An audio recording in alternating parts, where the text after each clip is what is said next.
Todos os dias, aqui no Investidor em Foco, uma conversa descontraída sobre investimentos, mercado e planejamento financeiro.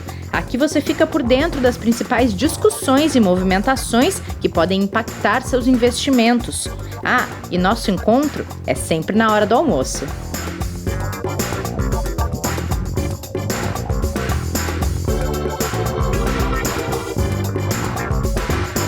Já tá aí, Piangers. Ô, Renata, tudo bom? Para outro lado, Renata, tudo bem?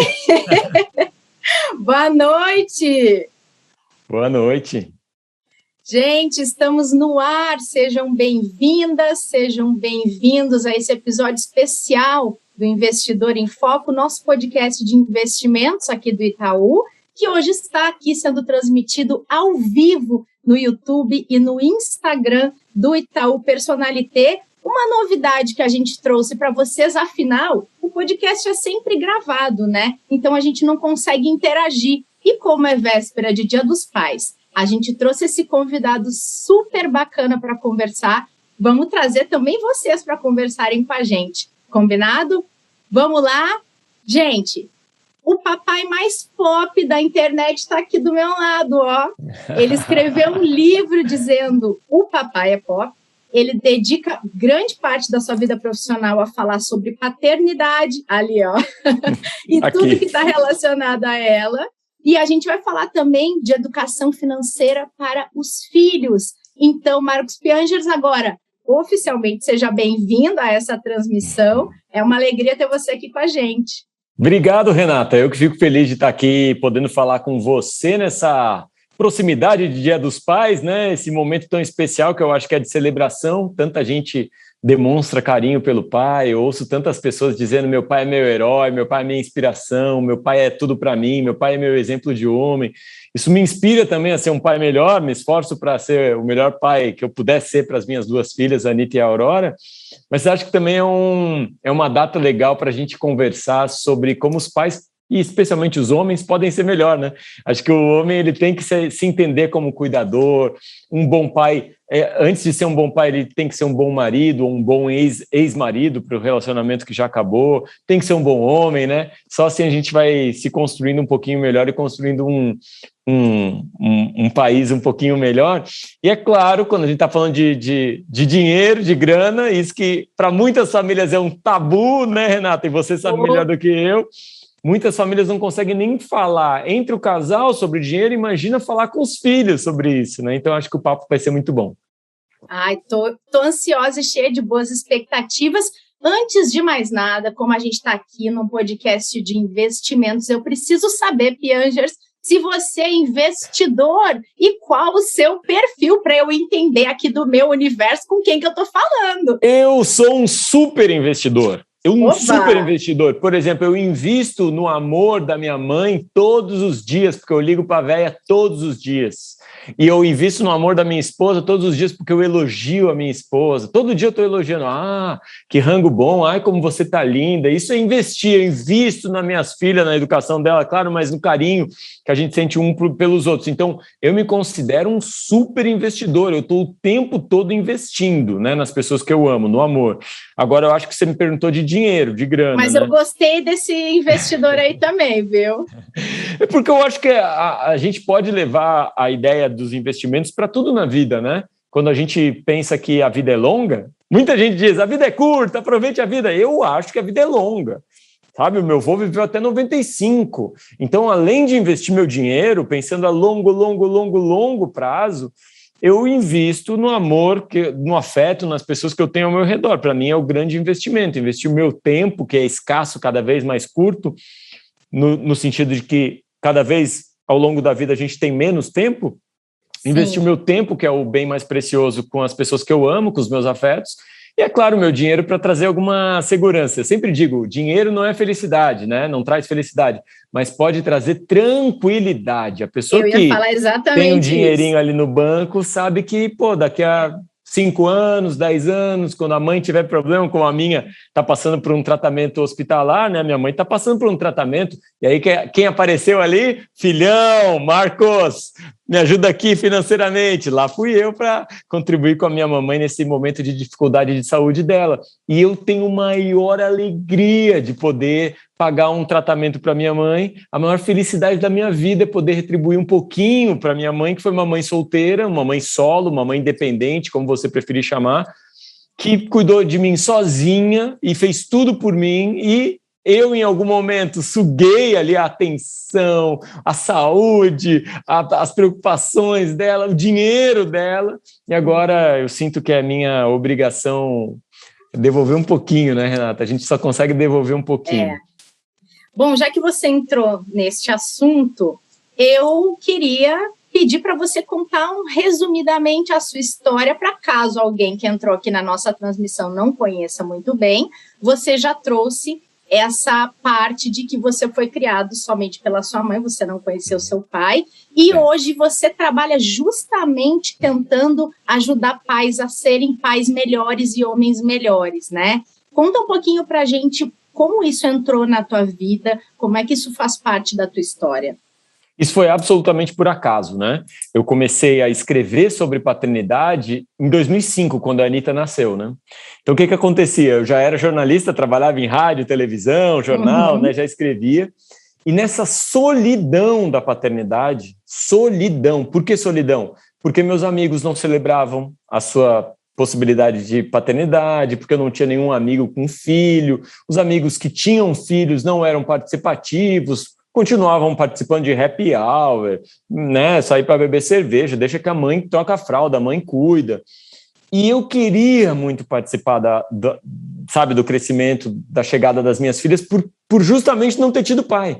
Eu queria experimentar essa possibilidade justamente porque eu não tive isso quando eu era pequeno, né? Quando eu era criança, eu não tive essa experiência. Então, quando a minha esposa engravidou, para mim era um presentaço da vida poder ser o pai que eu não tive, né? Eu sempre, criança, sonhei com um pai. E agora eu me esforço para ser aquele pai que eu queria ter tido quando eu era pequeno.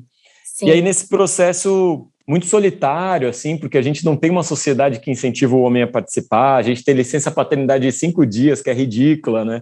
A gente tem trocador de fralda em banheiro feminino, não no masculino, nenhuma boneca das minhas filhas fala papai, a gente não tem uma comunicação para que o homem participe, né? Nos seriados, nos filmes, o pai é sempre ou muito agressivo, muito grosseiro, muito distante, ou então ele é um pateta, né? A Peppa Pig que fala papai bobão, e aí o Homer Simpson é um cara completamente bobalhão, agride o Bart às vezes. Então esses não são os pais que eu quero ser, e são os pais mais representados na cultura popular, e o pai que eu queria ser é um pai atencioso, sensível, um pai que está aprendendo no processo, um pai que se esforça para ser sua melhor versão, e era muito solitário, sabe? Olhar ao redor e não ter referencial.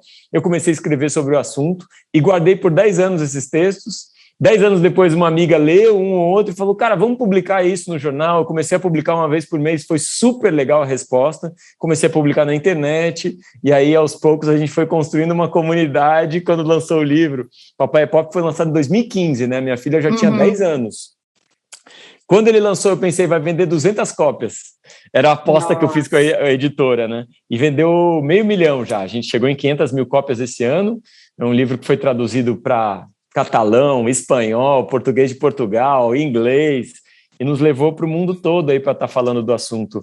De novo, coincidências da vida, por acaso total. Eu não sou o maior especialista em paternidade, mas falar sobre a minha paternidade, sobre a minha relação com as minhas filhas, me colocou numa posição aí de referencial para tantos homens, que quando eu percebi que isso estava acontecendo, eu disse, cara, eu sempre quis ter alguém para me espelhar, ter alguém para conversar sobre isso, talvez seja eu essa figura para alguns homens, e aí estou nessa posição aí nos últimos 5, 6 anos falando sobre família, e de verdade, eu pensei muito o que eu faço da minha vida, né? Qual é a minha missão e tal nesse período, e a tagline que eu cheguei é inspirar o melhor pai que existe dentro de todo homem. Que legal, que bacana. Bom, entendo que tenham tantos assuntos e tantos dilemas que você enfrenta enquanto pai com as suas 2 filhas. A gente ouve sempre, e a maioria das pessoas acredita nisso, entendo eu, que dinheiro não compra felicidade. E aqui a gente também sabe, com tanto especialista bom que a gente tem nos ajudando nos conteúdos, que uma boa relação com o dinheiro pode ajudar ao longo do caminho, né? Tanto começando ela cedo, quanto começando depois de adulto, nunca é tarde. E aí, queria saber de você, tem hora certa e jeito certo de falar sobre dinheiro com as crianças? Qual foi a sua hora certa com as meninas? Bom, eu posso fazer um caminho assim, posso dar uns passinhos para trás? Porque Claro. Uma coisa que financeiramente, assim, para mim foi muito libertador, foi quando eu descobri que o meu avô era aposentado. Eu acho que como aposentado ele ganhava perto de R$1.000 e ele vivia com esse dinheiro, né? E eu olhei para isso e pensei, então tá, isso já me dá me acalmava um pouco o coração, porque eu sempre estava muito angustiado, né? Como é que vai ser o meu futuro? A minha mãe, ela vivia sem dinheiro, né? Tava sempre correndo, mãe solo, trabalhando pra caramba, e a gente sempre nessa questão da grana sempre foi muito importante pra gente. E aí eu ficava sempre muito angustiado, e aí eu via a vida do meu avô, ele vivendo de forma muito simples e com aquela aposentadoria pequena, mas que dava para o gasto, e aquilo para mim foi aliviante, assim, foi libertador, porque eu vi que se eu tivesse uma vida simples, eu poderia ser feliz e, ao mesmo tempo, não ficar angustiado de achar que, poxa, o tempo todo brigando com dinheiro, né? Brigando comigo mesmo para ter mais dinheiro. Sim. E aí, desde que as minhas filhas chegaram, quando elas chegaram, inclusive, eu já tinha um dinheiro guardado no banco. O meu primeiro salário foi R$120 num estágio que eu fiz, que eu comecei a fazer quando eu ainda estava no ensino médio. E dos 120, metade eu já guardava no banco, metade eu já investia. Na época ainda em poupança, depois, né, a gente vai descobrindo quais são os melhores investimentos, mas metade do que eu ganhava eu já guardava, já pensando no futuro. Então, quando as minhas filhas chegaram, eu tinha 23, 24 anos, a Anitta chegou, eu já estava com dinheiro no banco. Isso me deu um fôlego, porque quando chega a Anitta, poxa, meu salário já, em alguns momentos, não pagava todas as contas, tinha que tirar um dinheirinho do investimento.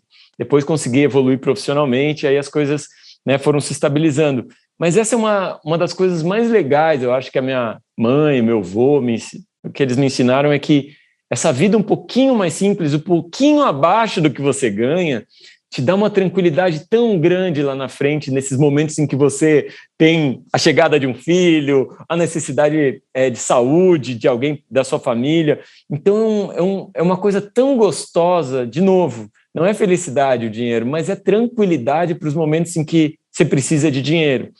E eu vi tantos casais brigando por causa de dinheiro, eu vi tantas famílias angustiadas por causa de dinheiro. Eu já conversei com famílias milionárias, com coberturas e piscina na cobertura, que vivem angustiados, porque estão ali o tempo todo para conseguir pagar aquele condomínio, aqueles empregados, aquela manutenção dos imóveis. E acho que o grande ensinamento, olhando tudo isso, foi: olha, a gente pode achar felicidade na simplicidade. E aí, quando elas chegam, eu tento dizer isso o tempo todo para elas, e a coisa mais bonita é que as crianças já sabem disso.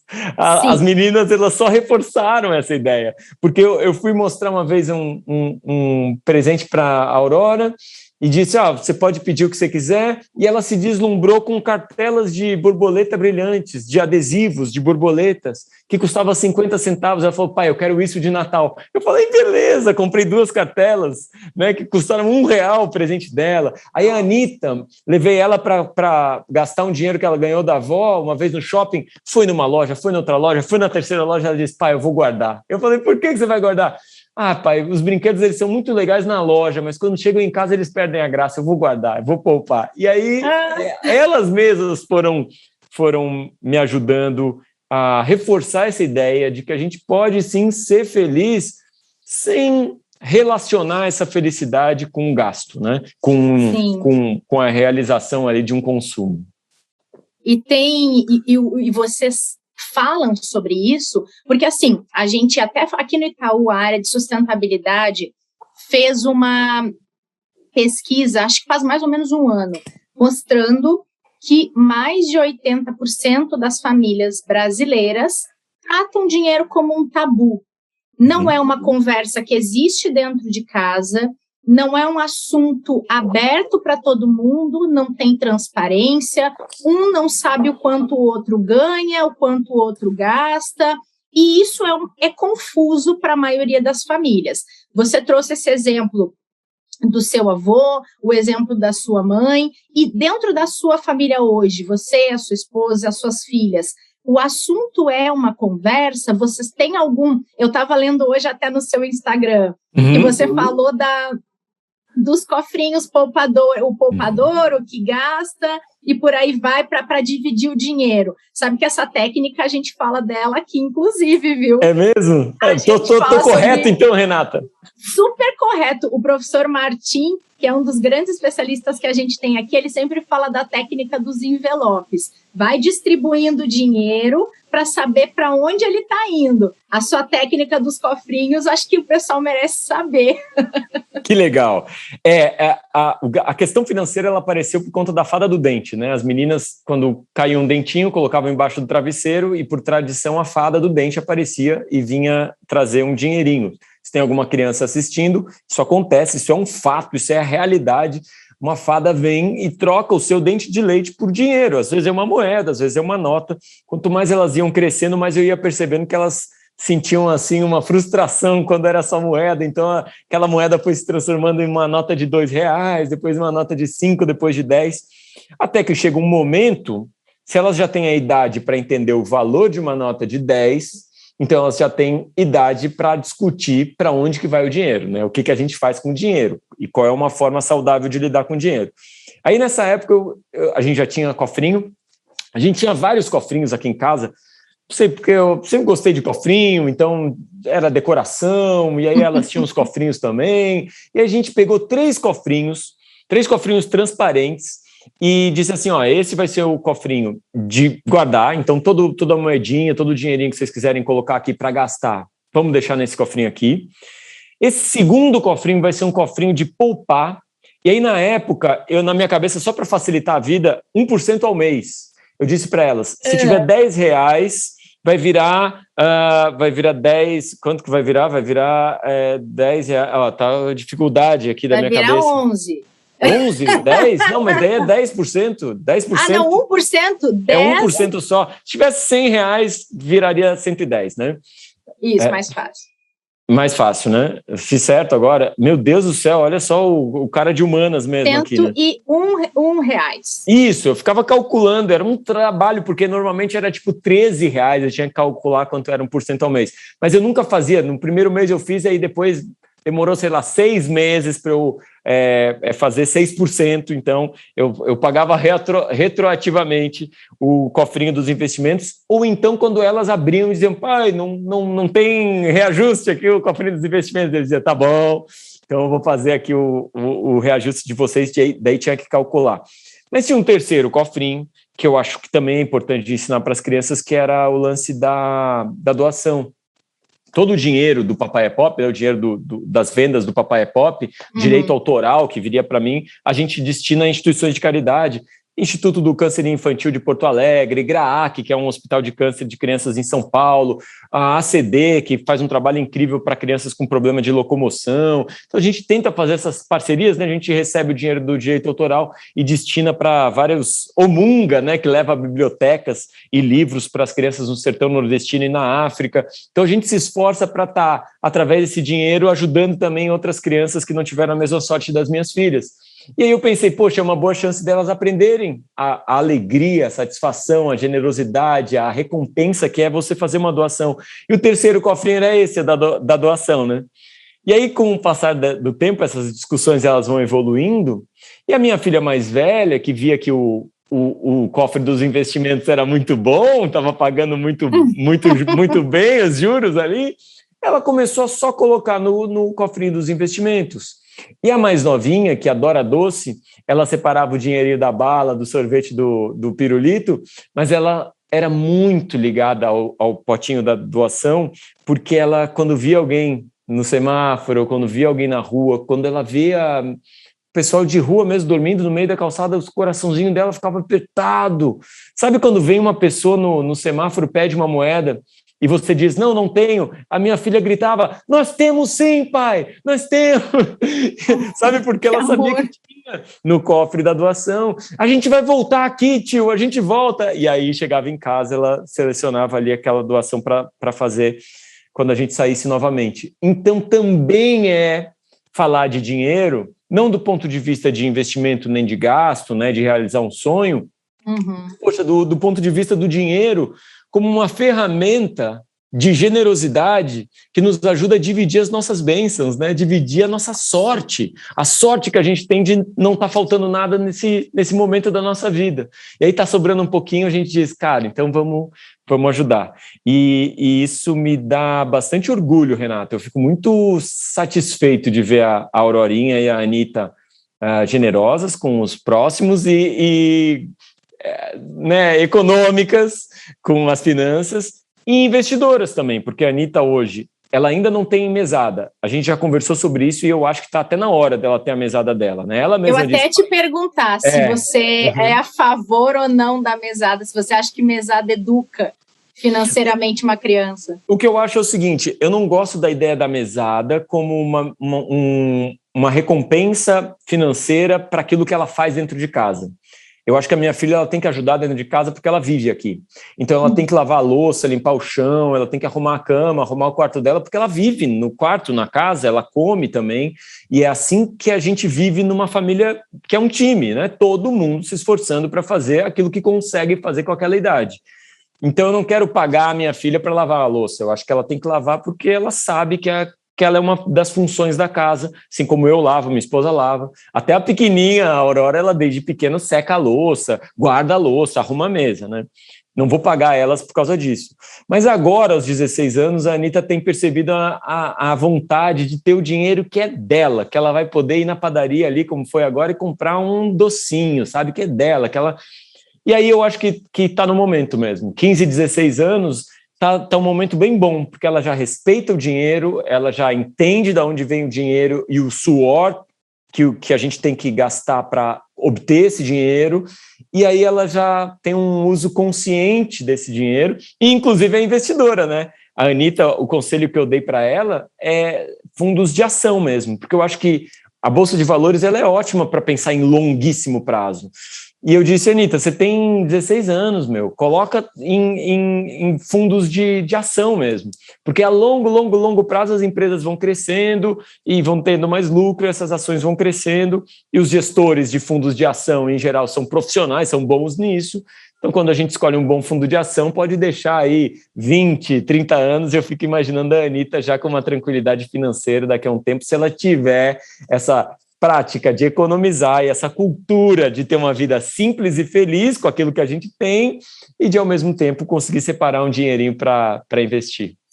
Muito bom. Anitta, fundo de ação é sim uma boa, mas vai ver seu perfil e também dá uma distribuída aí, não põe todo o seu dinheiro Renata, no fundo de ação. Mas me dá uma dica, então, porque uma menina de 16 anos, na minha cabeça, eu pensei isso, né? Não, mas dá certo da tua relação de horizonte de longo prazo com o fundo de ação, que tem que dar tempo para ele crescer. E se a bolsa cai, tem que dar tempo para ele se recuperar também. É uma relação correta, mas a gente fala muito aqui em diversificação para que, se despenca a bolsa e cai tudo do teu fundo, tem um outro ali segurando do outro lado. Então, ela ficou assustada no Covid, Renata. Quando caiu a bolsa, ela disse, pai, olha o que eu perdi. E sabe o que eu falei para ela? Eu disse, filha, olha que maravilha, ficou mais barato você continuar investindo. Caiu, sei lá, 30%, 35%. Mais de 40%. Filha, agora é a hora de você continuar colocando nesse mesmo fundo, porque quando subir, vai subir o dobro.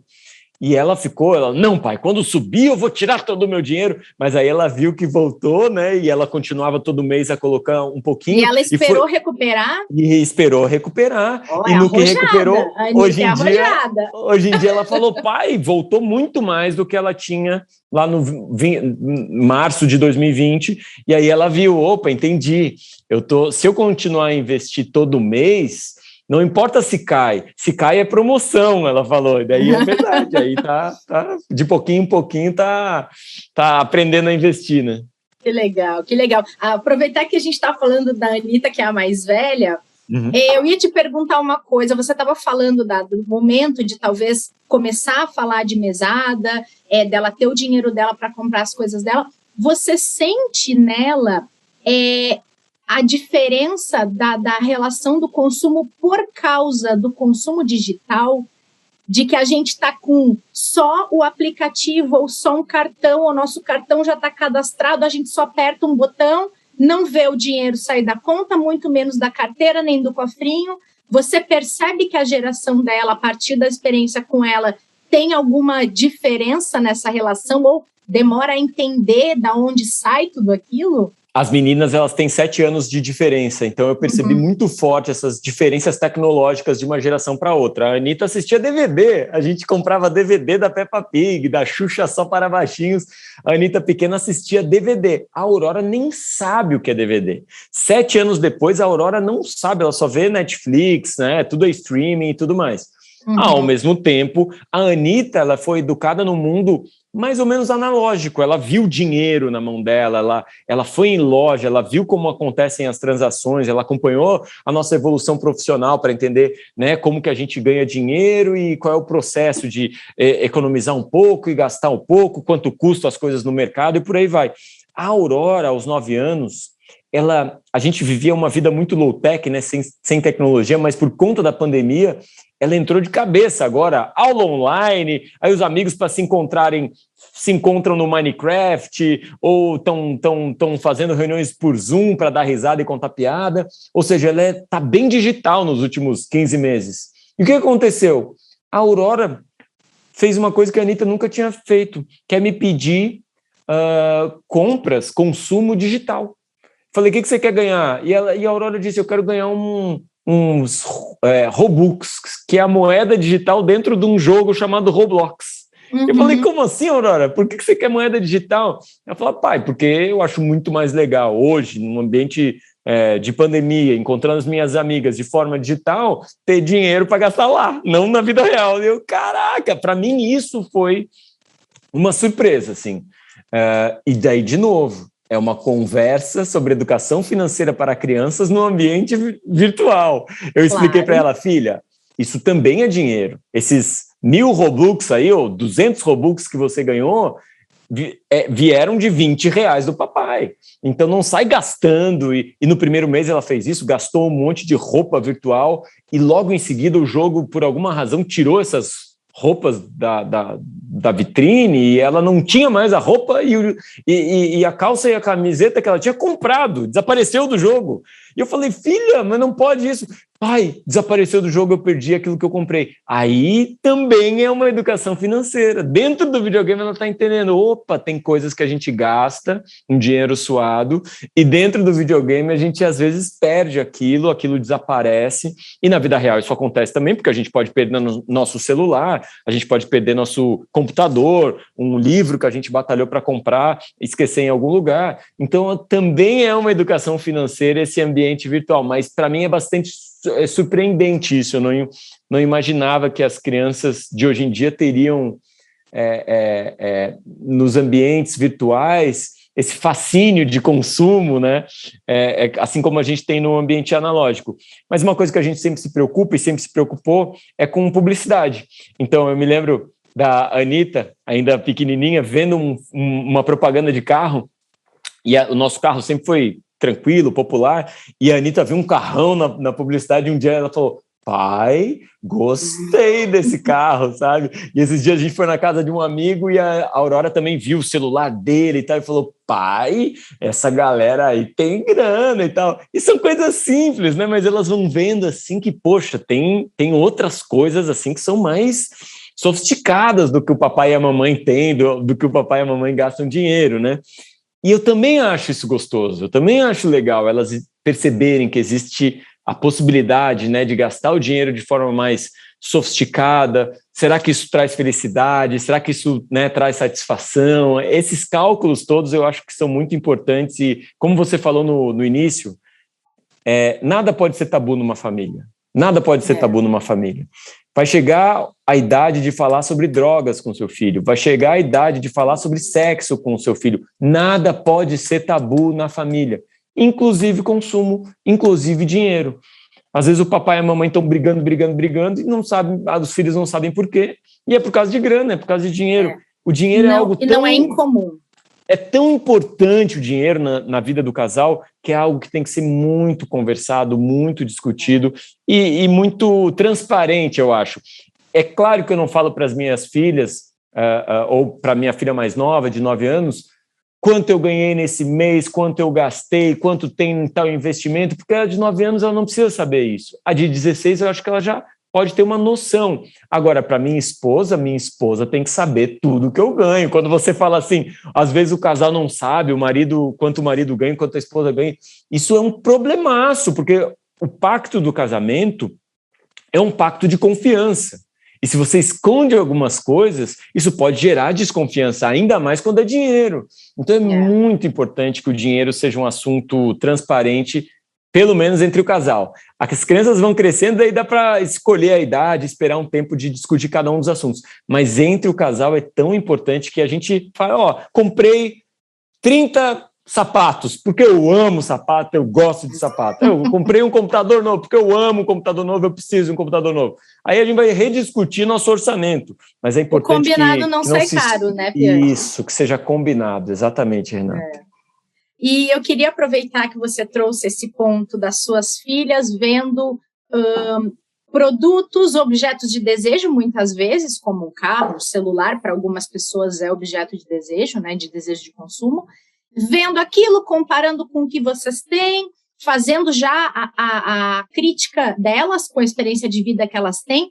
E aí eu queria a tua avaliação sobre o seguinte fato: pais que pensam que dar absolutamente tudo aos filhos significa prova de amor. Isso é prova de amor? Você pergunta já sabendo a resposta, né, Renata? Eu sei, mas quem está nos acompanhando não sabe, então, Eles sabem também, eles sabem. Eu acho que o grande desafio é a gente incorporar o que a gente sabe. Muitas vezes eu falo coisas que são muito óbvias, tá? E você também, Renata, quando você diz assim, transparência no casamento, poxa, né? Quando a gente fala que o marido tem que saber quanto a esposa gastou, a esposa tem que saber quanto o marido gastou, o marido tem que saber quanto a esposa ganha, a esposa tem que saber quanto o marido ganha. Isso é óbvio, mas é importante dizer, e não só dizer, e não só saber, mas incorporar o que a gente sabe. Então, quando você faz essa pergunta maravilhosa, que é, poxa, qual é o sentido de dar um monte de coisa para o nosso filho, se no fundo a gente sabe que aquilo não é amor? A resposta é, meu amigo, você tem que fazer terapia, você tem que levar isso para o seu psicólogo, sabe? Porque às vezes a gente fica dizendo assim, não, eu vou dar tudo que eu não tive para o meu filho. Você precisa tratar isso em terapia, você não precisa dar para o seu filho tudo que você não teve materialmente. Você pode sim dar para o seu filho tudo que você não teve emocionalmente. Eu, por exemplo, faço isso com as minhas filhas. Tudo que eu não tive emocionalmente, de um pai me abraçar, me cuidar, ser um gigante protetor, um herói para mim, eu busco fazer isso para as minhas filhas.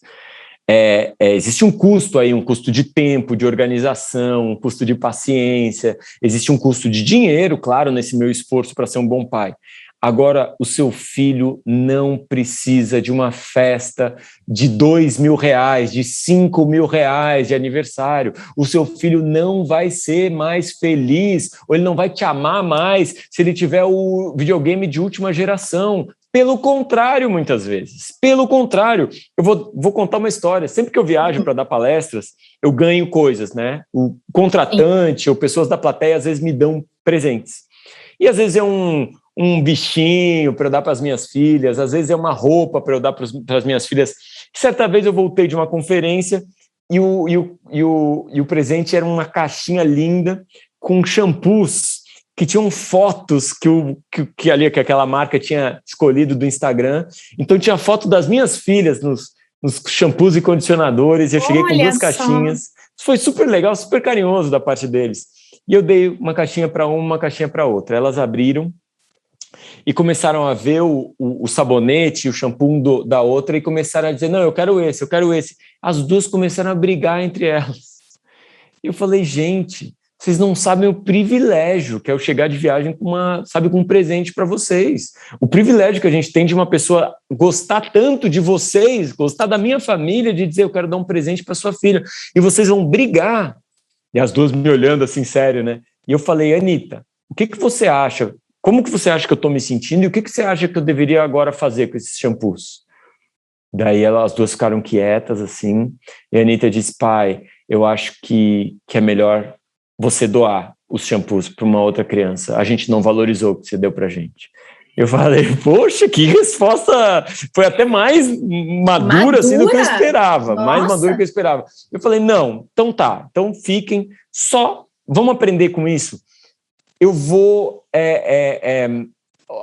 tomar esse momento aqui como um momento de aprendizado. Da próxima vez que eu trouxer um presente que alguém deu para vocês, então da próxima vez vocês vão lembrar desse momento, né? E isso foi uma espécie de acordo. Sempre que eu volto com um presente para elas se esforçam, né, para ser muito agradecidas, para dizer, não, beleza, a gente não vai brigar por causa disso. E teve uma data super especial que me deram 2 macaquinhos, assim, de pelúcia. E eu liguei para elas e falei, ô, Anitta, Aurora, chegaram 2 macaquinhos, vou entregar para vocês quando eu chegar em casa e tal. E a Anitta me falou no telefone assim, pai, a gente tá meio grande já para os macaquinhos, então se não dá para uma pessoa que você encontrar no meio do caminho aí. E eu fiquei feliz de novo, eu falei, tá certo, filha. E aí os macaquinhos, eu encontrei uma pessoa que estava trabalhando limpando o aeroporto, eu falei, olha só, você tem filho? Tenho 2 presentinhos para você. E foi uma espécie da minha filha também dar um presente para uma outra pessoa e entender essas dinâmicas, né, de, poxa, não preciso ter tudo para mim. E aí a gente chega na sua pergunta. Os pais, a maior pergunta, Renata, a pergunta que eu mais ouço é como eu tiro os meus filhos do tablet? E a minha resposta é, como chegou esse tablet na sua casa? Caiu do céu, brotou no chão, da onde já veio o apartamento com tablet? O que aconteceu? Quem deu esse tablet? E o pai diz, fui eu dei o tablet. E eu digo, rapaz, por que você comprou um negócio para atazanar a sua própria vida? Porque às vezes a gente compra achando que dar presente é dar amor, e aquilo é um problemaço para a criança, para a relação pai e filho, para o pai que não consegue mais botar essa criança no banho ou fazer essa criança dormir porque a criança não sai do tablet. Então, de novo, todo presente tem que ser conversado, todo consumo pode ser aprendizagem, né? Todo presente que vem de uma viagem pode ser conversado também para o presente não ser um substituto da sua presença. O papai trabalhou demais esse ano. Eu ouvi uma vez de um pai, né? Ele tinha trabalhado o ano todo muito, visto pouco o filho. Ele chegou no final do ano e disse, filho, pode pedir qualquer coisa nesse final de ano que o papai vai te dar, porque o papai está cheio de dinheiro, mas a gente não se viu, né, esse ano inteiro. E o filho respondeu, pai, então eu quero um dia inteiro, só eu e você. O presente que o filho pediu foi um dia inteiro, só eu e você. O pai estava pensando que o filho ia pedir um videogame, alguma coisa, o filho disse, pai, eu quero um dia inteiro, que isso você não me deu o ano todo, a gente não conseguiu se ver, então o meu presente vai ser um dia inteiro só eu e você. E isso, para mim, é a prova de que, às vezes, as crianças já sabem. Às vezes a gente já sabe, mas a gente não incorpora essa sabedoria. E as crianças, elas talvez estão ali para nos mostrar, pai, acho que é uma forma de você aprender, né? A valorizar as coisas simples, a valorizar o dia a dia, a presença muito mais do que o presente. O presente, às vezes, ele deseduca. Ele deseduca, porque se toda vez que você viaja, você traz um presente, às vezes seu filho corre, não é nem para te abraçar, é para ver o que você trouxe de presente. E numa 3ª, 4ª viagem, ele vai correr e vai dizer, só isso, o outro presente era melhor. Esse presente, ele está deseducando, ele está passando um sinal horrível para o seu filho, que é, eu não estou aqui presente, mas eu vou te dar um bem material, esse bem material é o meu substituto de presença, e aí ele começa, então, a avaliar o presente, e não a valorizar a presença. E aí sim a gente ouve de pais que dizem, poxa, eu não consigo brincar com meu filho só quer saber do tablet, só quer saber, enfim, dos brinquedos que ele tem e tal. E esse é o momento de repente, fazer recuperar, né? Fazer uma um shift, uma transformação, de começar aos poucos, diminuir tempo no tablet, no videogame, no celular, diminuir um pouquinho do tempo com tecnologia, entender que todos esses presentes, na verdade, eles foram empecilhos nessa relação e recuperar esse contato de afeto com muita conversa, brincadeira. Eu sempre digo, quer tirar o filho do tablet? Então você diz assim, em vez de, filho, sai do tablet, vai para o banho, sai do tablet, vai dormir, você vai dizer, filho, sai do tablet, vamos brincar eu e você. Essa é a única forma de fato, você conseguir ir tirando um pouquinho da tecnologia e trazer seu filho de volta para perto da sua presença. É a história do equilíbrio, né? É a história do equilíbrio, né, Pianjas? Eu vou só interromper aqui o nosso roteiro, não, né? Porque a gente está batendo um papo, mas eu só queria trazer alguns comentários que estão vindo de quem está acompanhando essa transmissão ao vivo aqui do podcast. Mas no Instagram o pessoal está trazendo alguns comentários e a Silmara Haddad disse toda orgulhosa que ela acha que está preparando um bom homem e um bom pai, porque ela disse que paternidade se ensina na infância, que o filho dela coloca o Batman para dormir, cuida e está gostando de cozinhar. Olha que legal. Que legal. Aí a Marta Teixeira dizendo que está amando esse bate-papo. O Pai Mala, que também é um perfil que fala de paternidade. O Beto, dando os parabéns aqui pra gente. Pessoal aqui, até a minha mãe entrou, gente. Olha que legal, aqui Renata. Elogiar meu irmão, que inclusive, Pianjas, é um pai super exemplar. Muito participativo. Que bom. Às vezes ele manda foto de cabelo com borrachinha, batom, maquiagem, ele e a minha sobrinha, é um barato. Eu estou imaginando agora o orgulho da sua mãe, de ter um filho que é um ótimo pai, dedicado, atencioso, e uma filha que sabe tudo de investimento, que entrevista os maiores especialistas. Poxa, sabe como é que é pai, né? Pai já fala de cara assim, não, minha filha trabalha com investimento no maior banco do Brasil e o meu filho é um super pai, é aquele orgulho que mãe sempre tem, que pai tem também. Que delícia, né? Ó, aqui o Pegoelo, agora eu não sei se é Pedro, vai ficar o Pegoelo. Ele disse que concordou com a gente, disse que dinheiro não traz felicidade, mas dá qualidade de vida. É o que a gente estava falando ali anteriormente. E aí tem uma questão um pouco mais, acho que social / cultural, que eu queria trazer para o nosso papo, que tem a ver com essa questão de relação familiar com os filhos, também com a relação financeira, que, assim, muita gente cresceu ouvindo e vivenciando que o homem era o dono do dinheiro, né? O pai era o dono do dinheiro. Ou porque a pessoa presenciou a desigualdade salarial que o pai e a mãe enfrentavam no mercado de trabalho, que até hoje é uma grande realidade.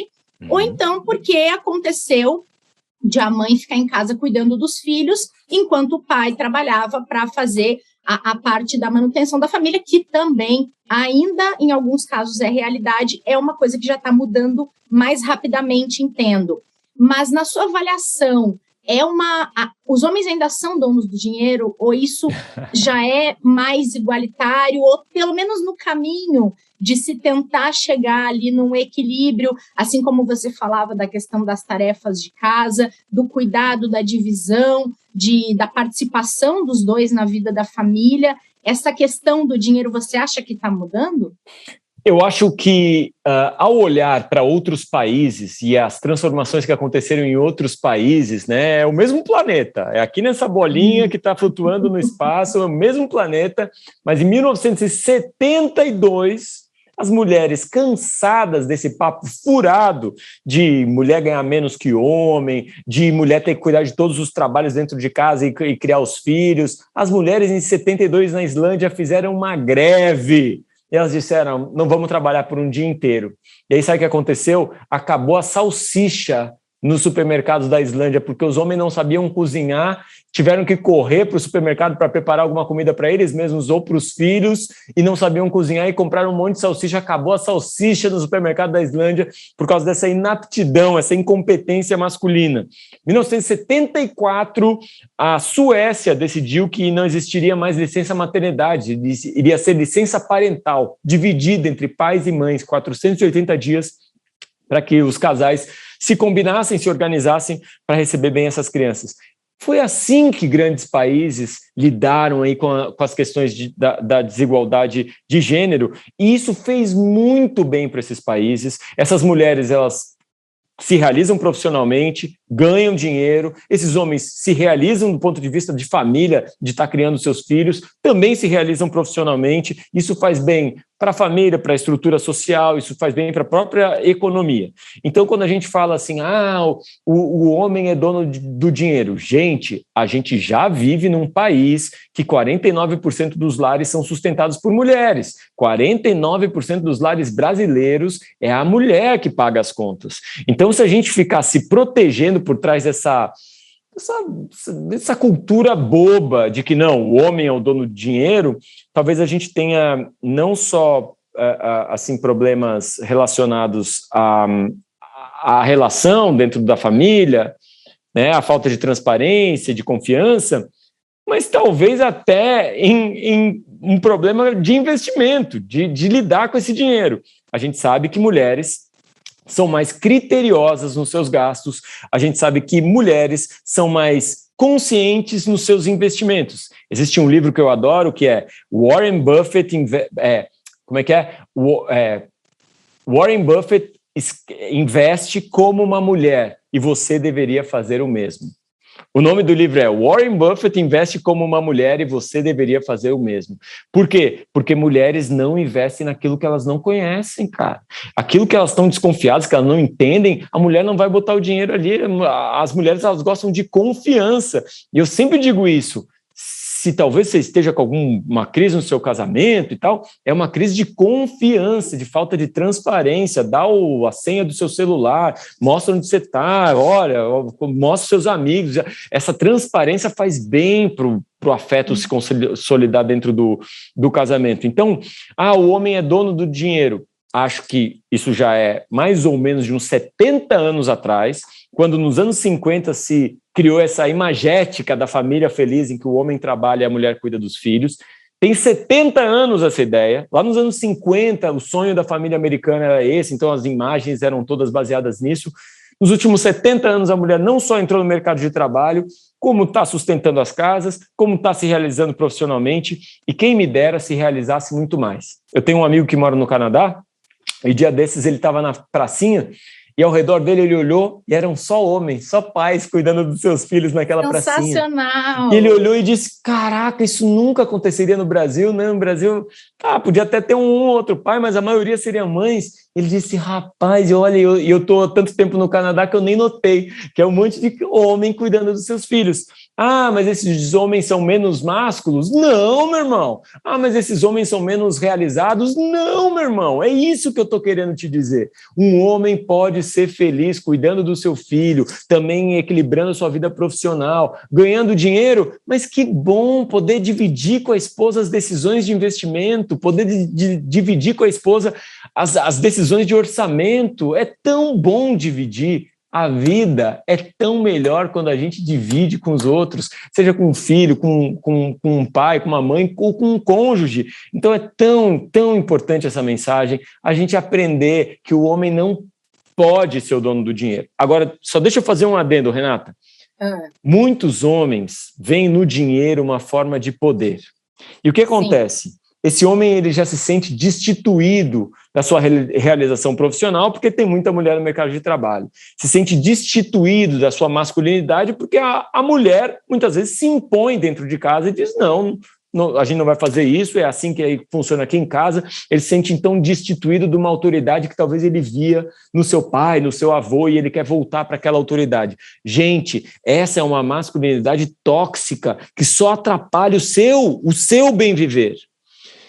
A masculinidade, como a gente conhecia no passado, ela está ligada a uma masculinidade que não fala de sentimento, que é autodestrutiva, quem bebe mais é mais homem, quem dirige de forma violenta é mais homem. Vamos superar isso aí, porque isso nos trouxe para uma realidade que os homens têm 4 vezes mais suicídios do que as mulheres. Os homens, eles são mais violentos, eles se matam mais entre si, eles matam as pessoas que eles amam. Os homens matam mais mulheres, às vezes agridem os próprios filhos, pessoas que estão ao redor deles. Então, assim, é tão importante a gente falar de Homem que se percebe como um cuidador, homem que se percebe como alguém que cuida de si mesmo, homem que se percebe como alguém que divide responsabilidades e divide angústias com as pessoas que estão ao seu redor. Então, não transforme o dinheiro num pequeno poder de alguém ressentido. De novo, isso tem que ser tratado, meu irmão. Sabe, às vezes o dinheiro é um pequeno poder de alguém que está ressentido e agora eu só tenho isso, eu só tenho essa forma de ter poder aqui dentro da minha casa. Eu quero ser o dono do dinheiro. E muitas vezes esse homem, quando ele se separa, é pior ainda, porque ele não quer pagar pensão, ele diz, não, a minha esposa, ela não sabe mexer no dinheiro, minha esposa, eu dou dinheiro para ela, ela gasta com outras coisas. Meu irmão, a sua esposa merece metade do seu patrimônio. É esse o acordo do casamento? A sua esposa merece metade do seu patrimônio. E se você se separar e seu filho ficar com a sua esposa merece pensão. Vamos superar esse papo, porque esse papo é de 70 anos atrás. Vamos viver numa sociedade mais igual, e vivendo numa sociedade mais igual, a gente vai viver numa sociedade mais feliz. Eu não falo isso só pela sua esposa, eu não falo isso só pelos seus filhos, eu falo isso por você, meu irmão. Desculpa dar essa mensagem aí, Renata, mas eu acho que é muito importante. Pianjas, eu ia realmente te agradecer por ela, porque às vezes a gente ouve que dinheiro é um assunto chato, ou é um assunto supérfluo, ou é um assunto que não me pertence. Tem muita gente que diz isso. Quando a gente quer falar de investimentos, a gente ouviu muita comunicação e muito feedback aí de seguidor, até muitas vezes de cliente dizendo, não, investimento não é para mim, falar de dinheiro não é para mim, mas você mostrou agora que dinheiro é um assunto que está conectado com o resto da nossa vida. As coisas não andam separadas, né? Eu não guardo a minha vida financeira dentro de um baú, tranco com uma chave e faço o resto das coisas, tenho minha relação com a minha família, com os amigos, o meu trabalho, e a minha vida financeira fica ali, guardada naquele baú. Não é assim que funciona, né? E a gente tem trazido tanto isso para a conversa, e acho que esse seu exemplo e esse seu depoimento é muito importante para mostrar que, às vezes, a causa de problemas tão sérios e que estão sendo tão discutidos de forma tão importante socialmente, ela vem de uma má relação com o dinheiro também, né? E essa questão do poder que você trouxe, ela tem toda a influência nisso. A gente falava, inclusive, da questão de compartilhar a vida financeira, daí chegou mais um comentário da Marta Teixeira dizendo que cresceu com pais que compartilhavam as vidas, inclusive a financeira, aí aquela história da confiança que a gente estava conversando, e ela disse, não como casais que hoje falam em compartilhar, mas só dividem as despesas. A opinião dela aqui. Tem mais uma mensagem chegando, a Carol está me abastecendo aqui com o pessoal do Instagram. A Thalita, que é nossa colega aqui do Itaú, dizendo que sempre tem essa conversa de educação financeira com os clientes e que é importante, sim, a família toda estar envolvida nesse assunto. E aí, eu vou encaminhar para o fim, que a gente já está aqui matraqueando há quase 1 hora, Piangers, eu e você. Nem percebi. Né, que delícia. E aí eu queria trazer um assunto, já que a gente veio falar de educação financeira e relação com o dinheiro na véspera do Dia dos Pais, com você que fala tanto de paternidade, e aí eu li outro dia, eu até revelei para você o meu incômodo ao ler uma postagem no seu Instagram que começava dizendo o seguinte, temos que bater palmas para pais que fazem bem seu papel.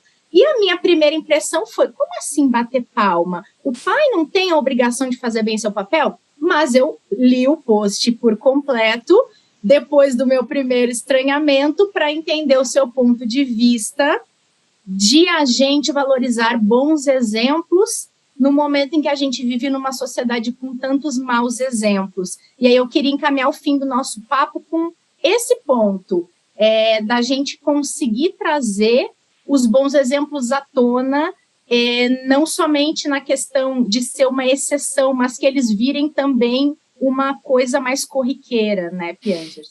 Eu aprendi isso com as minhas filhas, para variar, né, Renata? Aprendi com as minhas filhas, né?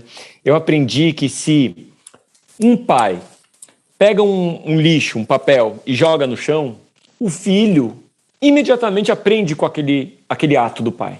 Então, aquela atitude do pai, imediatamente ela é incorporada no filho e o filho vai amassar um papel. Na próxima vez que ele tiver um papel na mão, vai jogar no chão, não no lixo. Vai sujar a cidade, né? Agora, se o pai pegar aquele papel e jogar no lixo, não necessariamente essa criança vai pegar o papel e jogar no lixo. Talvez ela pegue e jogue no chão. Porque o bom exemplo, o esforço para fazer o bem, a atitude que respeita o coletivo, ela precisa ser ensinada, não só visualizada. O mau exemplo, quando visualizado, ele é altamente eficaz. Você vê alguém fazendo errado e diz, beleza, não teve nenhum problema, vou fazer assim. Por quê? Porque, em geral, o mau exemplo exige menos esforço. E o ser humano sempre vai buscar menos esforço. Por isso que é tão trabalhoso criar filhos.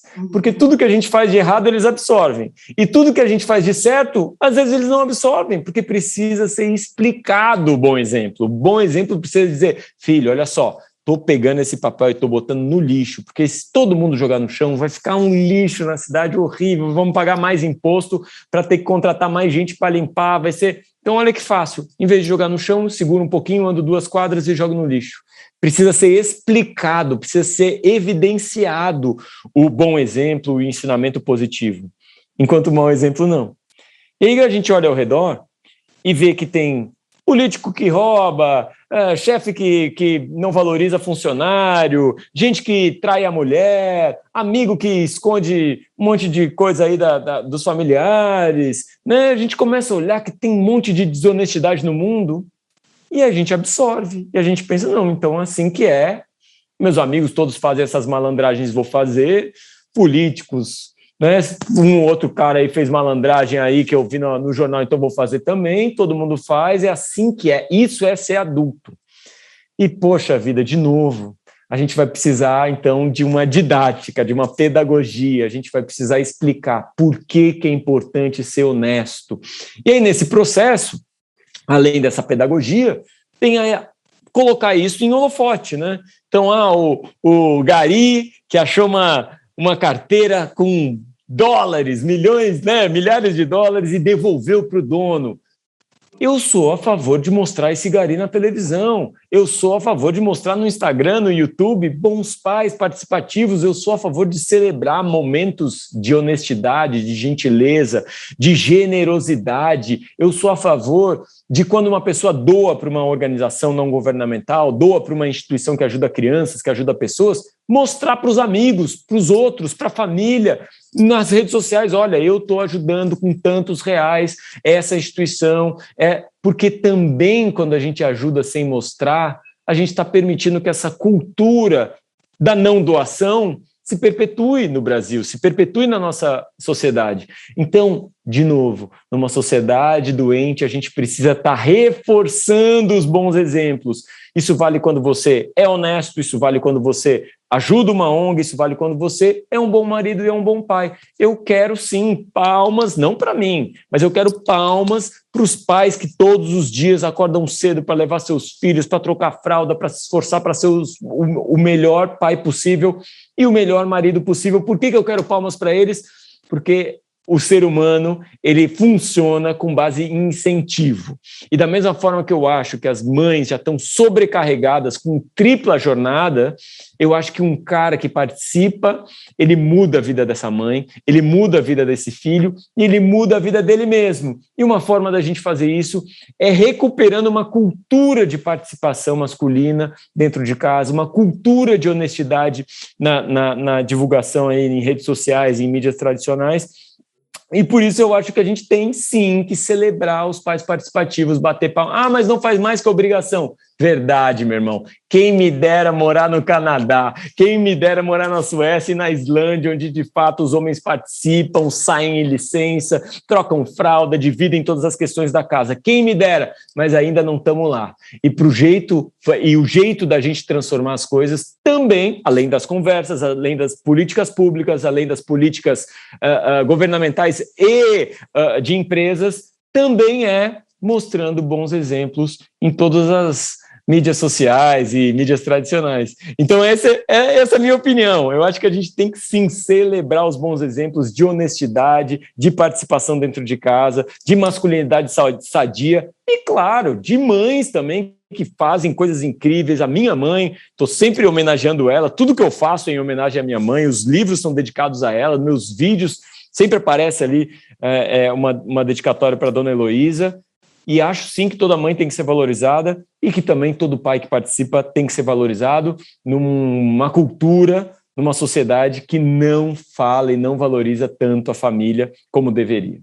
Muito bom. Que os bons exemplos se multipliquem, né, Piangers?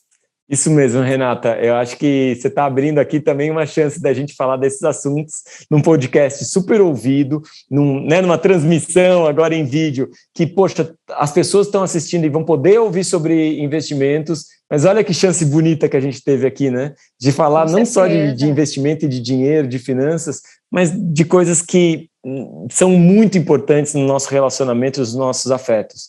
Eu me lembro daquele livro Antes de Partir, que fala dos arrependimentos das pessoas antes de morrer, e grandes arrependimentos são: não devia ter trabalhado tanto, devia ter demonstrado mais meus sentimentos, devia ter valorizado mais minha vida em família, meus amigos, devia ter vivido uma vida para minha felicidade, para mim mesmo e não para os outros, para a imagem, né, para o que os outros iam achar.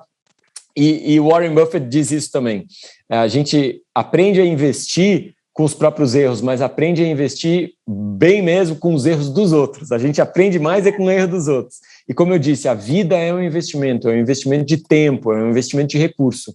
E a gente aprende a investir esse recurso, que é o tempo, olhando o que os outros fizeram errado. E eu não quero errar de ter trabalhado demais, de não ter falado dos meus sentimentos, de ter deixado meu casamento acabar, de não ter visto os aniversários e o crescimento das minhas filhas. Eu quero investir o meu tempo, os meus recursos nas coisas mais importantes da vida. Acho que esse que é o recado, né, final aí, que empacota a nossa conversa. Maravilhoso, adorei, muito legal. E nessa véspera de Dia dos Pais, quero te deixar um abraço e agradecer por você trazer à tona esse assunto de uma maneira hoje profissional, mas que começou por um anseio seu, que você descobriu que era de tantos outros homens, e que bom que era, né, Piangers?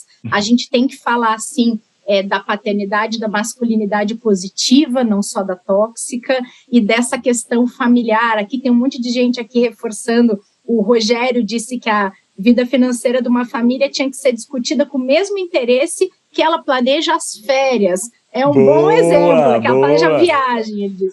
É um bom exemplo. Mas a gente vai ficando por aqui. Quero te agradecer mais uma vez por ter aceitado o nosso convite e te desejar um feliz Dia dos Pais, cheio de abraços das tuas filhas, e que a gente siga com essa mensagem, que os bons exemplos sejam sim multiplicados. Obrigada. Ô, Renata, obrigado a você pelo convite, que trabalho bonito que vocês estão fazendo. Muito obrigado pelo convite mesmo. Como eu disse, é uma chance que a gente tem de, no meio de uma discussão sobre investimentos e vida financeira, colocar aí uma pitada da importância de se investir também o tempo, também nossos afetos, também nossos amores. E tudo isso faz parte de um todo. A gente não pode se enxergar apenas como investidores de dinheiro, a gente tem que se enxergar todos os dias como investidores de afeto, investidores de tempo. E o meu recado para você é esse: se você acabar de ouvir esse podcast, pega seu celular, abre o WhatsApp e manda: eu te amo, pai, eu te amo, mãe, você é muito importante para mim, obrigado pelo que você fez, eu te amo, para um amigo, para uma pessoa que realmente é importante, para um colega, para um professor que foi importante no seu passado. Você demonstrar o seu afeto e a sua gratidão não é sinal de fraqueza, é sinal de coragem, e que esse Dia dos Pais seja um dia de perdão, de aproximação, de afeto, de reforço, de gratidão, para a gente ter sim, né? Apesar de todos os problemas, a gente ter sim pessoas que cuidaram da gente, e a gente precisa agradecer essas pessoas. Feliz Dia dos Pais! Feliz Dia dos Pais! Aqui, ó, um beijo pro meu que tá lá em cima. E obrigado grande para todo mundo que acompanhou essa transmissão ao vivo do Investidor em Foco. Bom fim de semana, bom Dia dos Pais. A gente se encontra de novo na segunda-feira, lá na sua plataforma de podcast. E vamos fazer de novo essa brincadeira de transmitir ao vivo aqui, sim. Até mais, gente. Todos os dias, aqui no Investidor em Foco, uma conversa descontraída sobre investimentos, mercado e planejamento financeiro. Aqui você fica por dentro das principais discussões e movimentações que podem impactar seus investimentos. E nosso encontro é sempre na hora do almoço.